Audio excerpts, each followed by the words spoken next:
This is a challenge in our community where we cannot let the crisis of illegal immigration stand in a way that punishes good American workers and good American business owners who are out there trying to do the right thing. We do have a situation in this country where we continue to crush and push down the wages of the working class at the same time that we're cutting off health care for those same workers. The fact is, we should all expect to pay a little bit higher in prices when we crack down on this. But I think most Americans are ready to do that if it means that their neighbors down the street are getting a fair shake to support their family and keep a roof over their family's head. We have got to take this crisis seriously. I believe we can do it in a way that does not dehumanize our fellow children of God of whatever color. But I think we do have to take very seriously the idea that the number one most effective way to deal with this problem is holding employers accountable. There's not a county in this district I go into where I can't say to 10 people who's hiring them, and everyone knows who it is. But we're not going after them. If we cut off the supply of jobs, we know that people are going to stop coming over and people are going to start self-deporting. But the fact is, we haven't been able to build a consensus on even the most common sense components of this. While we have discussions about other components, the Constitution or other things, we have got to take this seriously. If we don't, we're going to continue to see the working class in this country left behind. Only those who want to coddle and cater to the illegals say that they are beneficial to the workforce.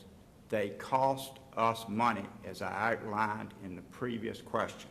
They cost taxpayers, they cost our government, they cost local government, they cost the state. And I gave you one very specific, the anchor baby, which means you come over in this country, have a kid, and the kid's an automatic citizen. A huge cost. I laid out the cost on food stamps. I laid out the cost on SSI. I laid out how they get free Medicaid. There's legislation right now in Congress, which I have co-sponsored repeatedly over my entire tenure in the House to fix this. There's not going to be a consensus in Congress to fix the anchor baby situation until you get more persons like me who are willing to say no to the anchor baby and no to the Nancy Pelosi of this Congress, who depends on the Hispanic caucus, telling it exactly like it is. The Hispanic caucus is a key ingredient in her claim to power. She's not going to buck them. They want to give the illegals a glide path to citizenship. That's what amnesty is. The American public, and my opponent won't endorse me on this bill. I would like to hear him come out and say, Virgil Goode is exactly right about ending anchor babies. That's one way, a small way, to help the existing problem.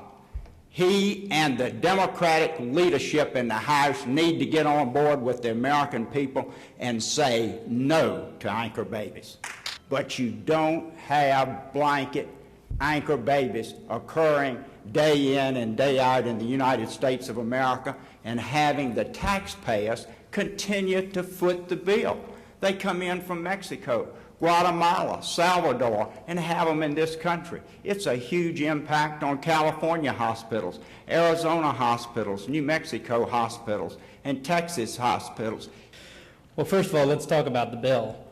This was not a Nancy Pelosi problem, and as much as you may think otherwise, I'm actually not Nancy Pelosi up here. But the fact is, under a Republican-led Congress, your bill generated no more than 47 supporters. You couldn't even get it out of committee when the Republicans controlled Congress. So let's not get up here and talk about things that are going to happen if McCain wins or Obama wins. Your own presidential man, who you've stood by several times tonight, doesn't support this bill. So anyone who wants to vote on this issue should be well aware that there is exactly zero chance of motion on any sort of bill of this effect. And I'm going to go back to that. That was a smooth answer by him.